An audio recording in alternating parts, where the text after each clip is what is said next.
pong 10. Ayan, lumabas ako. Kasi ang toxic sa bahay. Andiyan yung mga amo kong date ng bahay. Tapos sigawan ng sigawan. Kabagyo-bagyuhan. So mag-i-stay sana ako sa bahay. Kaso wala. Ayoko mag-stay. Mas may stress ako doon. Naglakas ng hangin. Lakas ng hangin eh.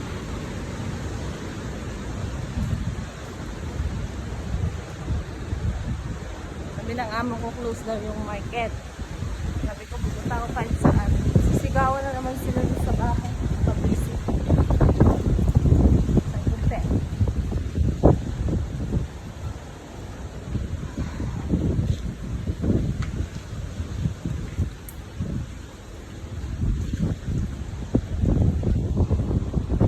so dito sa Hong Kong, walang tao kapag may bagyo.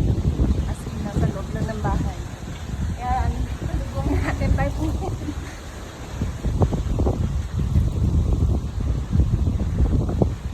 Pero baka punta lang ako dun sa shelter doon. At least tahimik doon. Kaysa na doon, kasama ko yung mga amo ko. Grabe.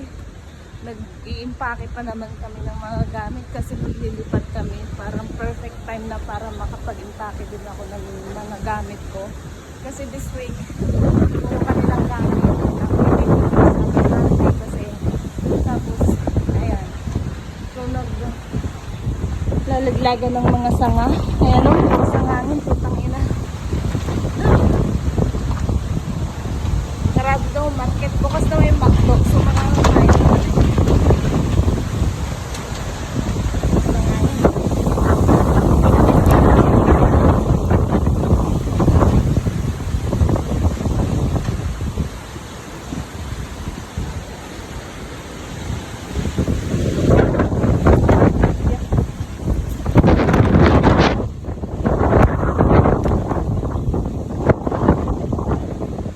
Laglag sombrero ko. Ang lakas nga ng hangin. Oh. Pero wala. Kailangan ko lumabas. Parang nakaset na yung auto ko na nag-i-impakin naman kanina. Yung mga pang-winter uniform, ay mga pang-winter clothes ko na i-pack ko na kasi nga August 1 lilipat kami. Tapos sila, sigaw. Ayan o, nalaglag na yung ano. Nalaglag na yung puno.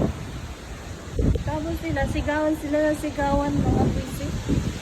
Bagyuhan na nga. Woo!